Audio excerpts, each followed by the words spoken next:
In this session, let us understand what is sales book. Sales book is a book which is used to record all the credit sales of the business.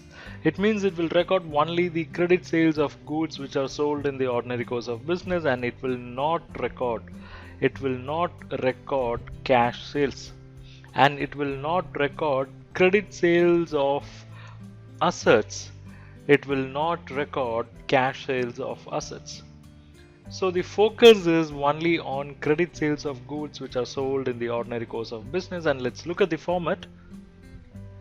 This is the format of the sales book, where you have the first column which talks about the date of the transaction, which is going to represent the date on which the transaction have taken place, and the second column talks about particulars, and this column will include the name of the customer and the detail of goods that have been sold, and the third column represents the outward invoice number, which will reveal the serial number of the outward invoice, and fourth column is nothing but a ledger folio, and in fifth column we have two sub columns. One talks about the details, that is, it will contain the amount of goods that have been sold and if there are any trade discount, and the sixth one talks about the total sales that have been made, I mean the total amount which is receivable from the customer, and the next column talks about remarks, where you can give any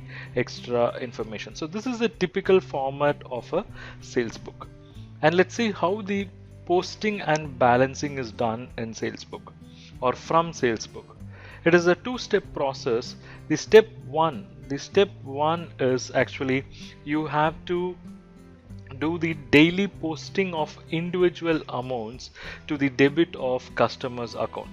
So step one is you have to do the daily posting of a particular customer account to their ledger. Okay, we have to take it to their ledger, and there we have to say to sales account whatever is the amount. Okay, and step two is you have to do the grand total of the sales.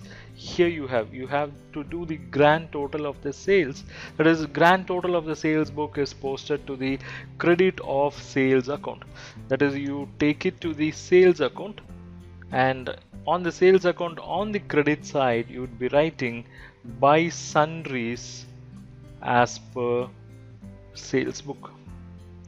So you will have even more a clear picture of what I have discussed here, that is step 1, step 2 in a case study.